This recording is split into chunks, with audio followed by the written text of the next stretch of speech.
अरुणाचल प्रदेश में जिस तरह से जेडीयू में तोड़फोड़ हुई, उसके साइड इफेक्ट्स बिहार की राजनीति में दिखने लगे हैं।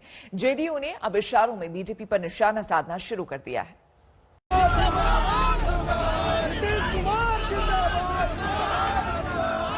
बीजेपी में जेडीयू के कार्यकर्ता जश्न मना रहे हैं, नए अध्यक्ष के लिए नारे लगा रहे हैं।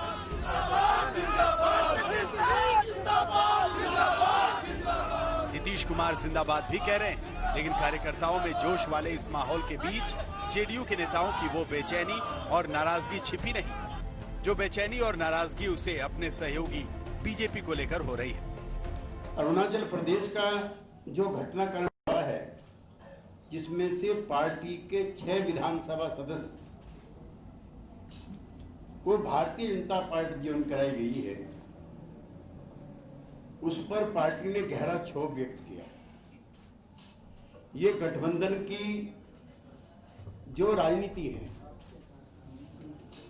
उसके लिए अच्छा साइन नहीं है। अरुणाचल प्रदेश में जेडीयू के गिने चुने विधायक टूट गए, 7 में से 6 विधायक बीजेपी में शामिल हो गए और जेडीयू के पास 1 विधायक ही रह गया।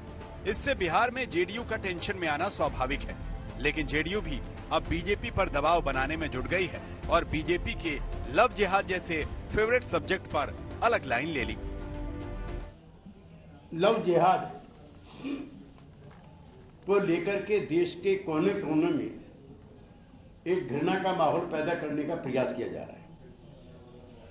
संविधान की धाराओं में लिखा हुआ है, सीआरपीसी में लिखा हुआ है कि 2 अडल्ट कोई भी अपनी मर्जी से अपना जीवन साथी चुनने के लिए स्वतंत्र है।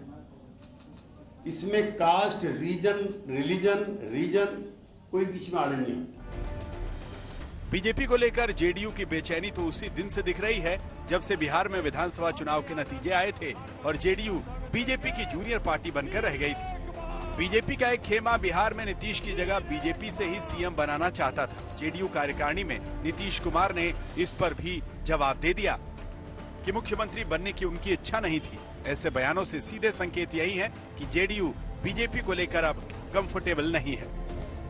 एनडीए विधायक दल ने बिहार का मुख्यमंत्री श्री नीतीश कुमार जी को सहर्ष चुना है और नीतीश कुमार जी बिहार के मुख्यमंत्री हैं और सफलतापूर्वक बिहार का नेतृत्व संभाल रहे हैं।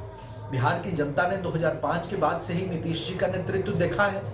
सफलतापूर्वक उन्होंने जिस मुकाम पर बिहार को आगे ले जाने में हम सभी का नेतृत्व किया है, वह काबिले तारीफ है।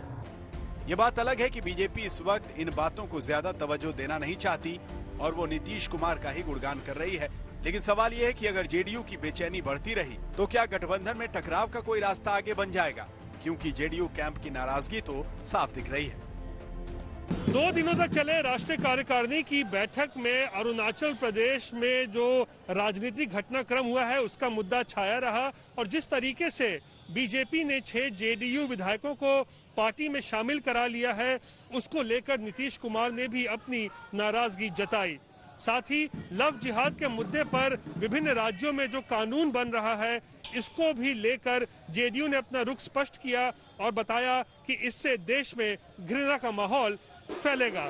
जाहिर सी बात है, बिहार में अभी नई सरकार बनी है और सरकार बनते ही बीजेपी और जेडीयू के बीच ये टकराव की स्थिति कुछ शुभ संकेत नहीं है। कैमरा पर्सन दीपक कुमार के साथ रोहित सिंह,